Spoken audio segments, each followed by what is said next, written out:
بخاری شریف کی حدیث ہے کتاب التہجد کی. جی سرکار کریم علیہ الصلوۃ والسلام عشاء کی نماز پڑھانے کے بعد گھر تشریف لاتے اور آرام فرماتے. رات کے آخری پہر میں حافظ صاحب، جس کو آخری رات تہجد کا وقت کہا جاتا ہے، تہجد کا وقت تو خیر نیند کے بعد ہی عشاء کے بعد شروع ہو جاتا ہے، لیکن فجر کا وقت داخل ہونے سے پہلے جو آخری وقت ہے شب کا، حضور اس وقت اٹھتے ہیں صلی اللہ علیہ وسلم اور نماز پڑھتے ہیں. ہماری ماں ام المومنین سیدہ عائشہ صدیقہ کو یہ شک گزرا کہیں حضور کی آنکھیں بند ہی رہ جائے اور یہ سارا وقت نکل جائے تو وتر کب پڑھیں گے. تو حضور سے پوچھا تو سرکار کریم نے کیا جواب دیا؟ سرکار نے فرمایا این یا تنامان ولا ینام قلبی، یا تنام عین یا ولا ینام قلبی. عائشہ گھبرانا نہیں، میری آنکھیں بند ہوتی ہیں، میرا دل جاگتا ہے. اب آپ دیکھیں ظاہر میں آنکھیں بند ہیں اور حقیقت میں بیداری ہے.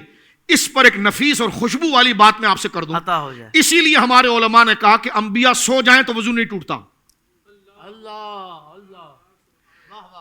اصل مسئلہ کیا ہے کہ نیند ناقص وضو نہیں ہے. اب فقہا کی طرف آ جائیں ذرا، علم کلام سے فقہا کی طرف آ جائیں. نیند جو ہے نفس نوم، نیند ناقص وضو نہیں ہے. وہ جو عقل پر غلبہ کرتی ہے اور انسان کو غفلت کی طرف لاتی ہے اور اعضاء ڈھیلے پڑ جاتے ہیں. رسول اللہ نے فرمایا صلی اللہ علیہ وسلم کہ سبیلین کی ڈور آنکھوں کے ساتھ ہے. یہ بڑے استعارے میں ذکر کیا حضور نے. سبیلین کی ڈور آنکھوں میں، آنکھیں بند ہو جاتی ہیں، اعضاء ڈھیلے پڑ جاتے ہیں. بہت ممکن ہے کہ سبیلین سے کوئی ایسی چیز خارج ہو جائے جس کو اس نے یاد میں روکا ہوا ہے تو غفلت طاری ہوتی ہے. تو انبیاء وہ ہستیاں ہیں کہ جن کا دل جاگ رہا ہوتا ہے، تو جب غفلت ہی نہیں ہے تو نقص وضو ہی نہیں ہے. اگر آپ یہ کہیں فلاں وقت میں تو حضور نے اٹھ کر نیند سے اٹھے اور وضو فرمایا، ہم نے کہا یہ مسئلہ جو حضور نے کیا ہے یہ بیان جواز کے لیے کیا ہے. یہ بیان جواز کے لیے کیا ہے. وہ حدیث کا کیا کریں گے کہ جو حضرت ابو ہریرہ کہتے ہیں کہ میں نے دیکھا حضور علیہ السلام کو کہ آپ سو رہے ہیں اور آپ کی سانسیں چل رہی ہیں، جس کو بظاہر سمجھانے والوں کے لیے جس کو ہم ہلکی آواز آ رہی ہے سرکار علیہ الصلوۃ والسلام کی بینی مبارک سے.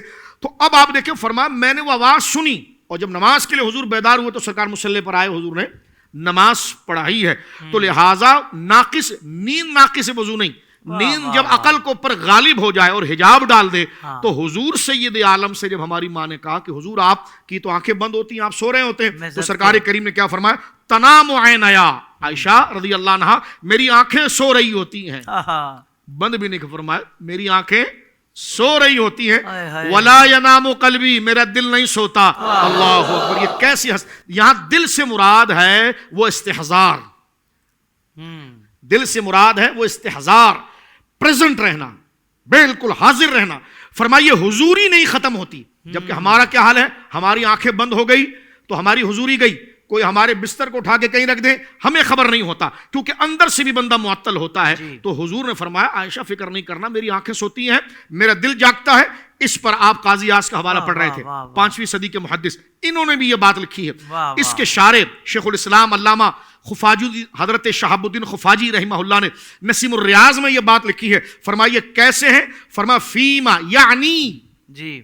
یعنی لوگ ہم سے کہتے ہیں ذرا یہ لکھ کے بتاؤ کہاں لکھا ہوا ہے کہ انبیاء کا ظاہر نور ہوتا ہے اور باطن بشر ہوتا ہے. تو میں نے کہا جو میں نے امام سیوطی کا حوالہ پڑھا ہے، نورانیت کے بغیر تو وہی نہیں آ سکتی ہے، تو اس حوالے کا کیا کریں گے آپ؟ تو ہم کوئی مناظرہ نہیں کر رہے، لیکن بتا رہے ہیں کہ انبیاء آپ کی طرح نہیں، اللہ کی سرتاب قدم شان ہیں. یہ سبحان اللہ سبحان اللہ. کہنے لگے کیا جناب آپ نبیوں کو انسان نہیں مانتے؟ تو میرے امام نے جواب دیا انسان نہیں انسان، ایسا انسان مانتے ہیں کہ انسان نہیں انسان، سبحان اللہ، ان جیسا کوئی انسان نہیں. میں نے کہا علم کلام کی 1000 صفحے کی بحث کو امام اہل سنت کا تبحر ہے ایک مصرے میں بیان کر دیا کہ انسان ہی انسان، وہ انسان ہے. یہ کیا کہنے، فرمایا انسان مانتے ہیں لیکن کسی انسان کو ان جیسا نہیں مانتے. تو فرمایا اب دیکھیں ظاہر الباطن کے یہ آخری جملہ میں عرض کر دوں. فرمایا تنام عینیا ولا ینام قلبی، میری آنکھیں سوتی ہیں، میرا دل نہیں سوتا. یعنی اب لکھ رہے علامہ خفاجی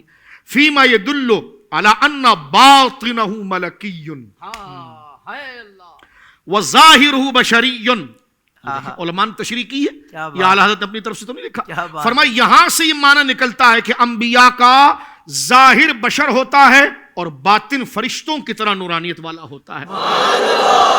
تو حضور سید عالم، آگے ہم بات کریں گے، ایک تو حضور کی نورانیت کا حقیقت میں سب سے پہلے ہونا وہ، اور پھر نبوت کے جامع میں جو ہر نبی کو نورانیت ملتی ہے اس کا انکار نہیں کیا جا سکتا ہے. اللہ رب العالمین حضور سید عالم کی محبت و تعظیم میں ہمارے سینوں کو اس حقیقت کو قبول کرنے کے لیے کشادہ کر دے. سبحان اللہ، سبحان اللہ.